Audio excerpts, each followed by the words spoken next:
ketika kegagalan dan kejatuhan membawamu jauh ke bawah. Semua itu berbeda ketika kamu berada di lembah kelam, ketika kamu kehilangan segalanya. Ketika semua yang sudah kamu bangun selama ini hancur dalam seketika. Semua itu berbeda ketika kamu berada di titik terendah, di mana kamu merasa inilah akhir dari segalanya. Tidak mudah memang, sangat tidak mudah. Karena saya pun pernah mengalami. Tapi walaupun tidak mudah, jangan lari, jangan menghindar, jangan juga berdiam diri, apalagi menyalahkan diri sendiri. Tapi hadapilah, rasanya begitu menyakitkan, begitu memalukan, begitu menyedihkan. Tapi walaupun begitu, hadapilah dengan ketegaran.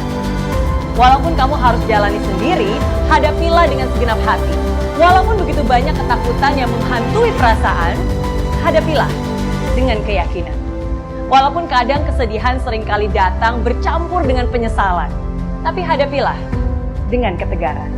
Dan saya ingin kamu sadar bahwa titik terendah itu bukanlah titik terakhirmu. Titik terendah bukanlah titik di mana kamu harus menyerah. Justru yang terjadi adalah sebaliknya. Titik terendah itulah yang akan menjadi pijakan untuk kamu berdiri tegak mencapai kesuksesan. Titik terendah itulah yang akan menjadi fondasi kokoh untuk kamu bertumbuh dan menjulang tinggi.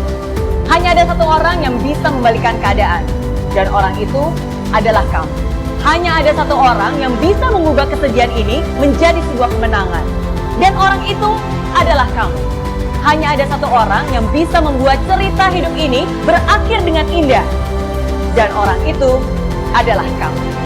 Walaupun kamu masih terluka, walaupun kamu pernah kecewa, walaupun yang kamu lakukan sekarang belum tentu langsung ada hasilnya, tapi tetap harus kamu lakukan.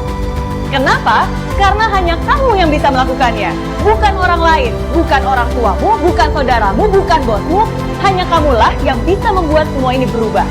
Ubah cara pandangmu, ubah mindsetmu, ubah kebiasaanmu, ubah kelakuanmu. Jangan pernah merasa kamu yang paling menderita. Lihat sekelilingmu, masih ada juga yang sedang berjuang sepertimu. Dan bahkan lebih terpuruk darimu. Kalau mereka saja masih bisa bangkit, kalau mereka saja masih bisa berjuang lagi, kenapa kamu malah pasrah dan berdiam diri? Semakin cepat kamu bangkit dan maju, semakin cepat juga kamu pulih dari kekalahanmu. Ketika kamu berada di titik paling rendah, satu-satunya jalan untuk kamu adalah naik ke atas. Janganlah takut akan kehancuran, karena kehancuran membawamu menuju kesempurnaan. Kehancuran membawamu menuju pembaharuan. Sesuatu yang lebih baru, lebih baik, lebih besar, lebih megah, lebih indah. Asalkan kamu percaya. Saya yakin kamu bisa, saya yakin kamu mampu. Saya tunggu akhir indah dari ceritamu. Saya tunggu kesuksesanmu.